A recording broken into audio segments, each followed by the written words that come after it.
जय शिवराय मित्रांनो, अण्णासाहेब पाटील आर्थिक विकास मागास महामंडळाचा LOI निघाल्याच्या नंतर किती दिवस चालतो असं बऱ्याच जणांनी कमेंट विचारलेली आहे। आता मित्रांनो, आपण अर्ज केल्याच्या नंतर 7 ते 8 दिवसामध्ये LOI जनरेट होत असतो। आता LOI जनरेट झाल्याच्या नंतर कधी कधी आपल्याला बँकेची प्रोसेस असेल, फायनान्सची प्रोसेस असेल किंवा बरेच जण ट्रॅक्टर किंवा इतर कोणतं वाहन घेत असतील तर त्यांची प्रक्रिया व्हायला थोडा वेळ लागत असतो।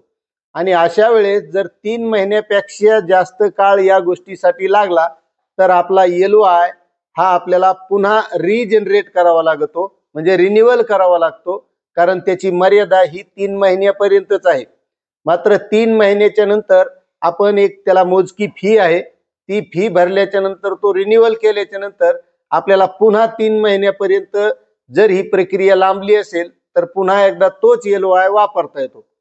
आता बऱ्याच जणांचं असं म्हणणं आहे की माझा पहिला व्यवसाय वेगळा टाकला होता, माझी प्रक्रिया पूर्ण झाली नव्हती, मात्र आता मला दुसरा व्यवसाय करायचा आहे, तर आपल्याला त्या फॉर्मला एडिट करता येत नाही।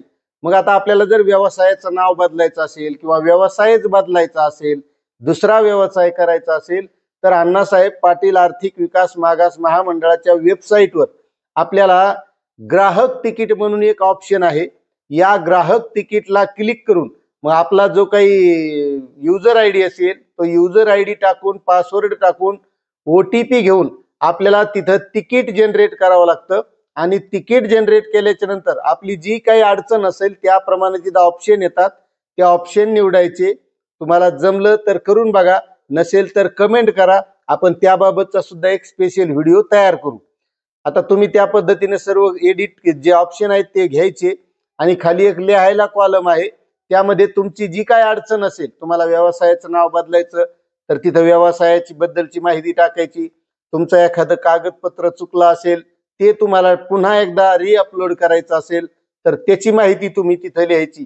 आणि अशा पद्धतीने तुम्ही व्यवसायाचं नाव असो किंवा तुमचा एखादा कागद अडकलेला असेल, चुकलेला असेल, तो तुम्हाला पुन्हा रिअपलोड करायचा असेल तर अशा पद्धतीने करू शकता। म्हणजेच आता तुमच्या लक्षात आलं असेल की LOI जनरेट झाल्याच्या नंतर 3 महिन्याच्या आत आपल्याला ही संपूर्ण प्रक्रिया करायची आहे। आणि जर झाली नाही तर आपल्याला पुन्हा त्याला रिव्हॅल्युएट करून पुन्हा 3 महिने त्याची मुदत वाढवता येते।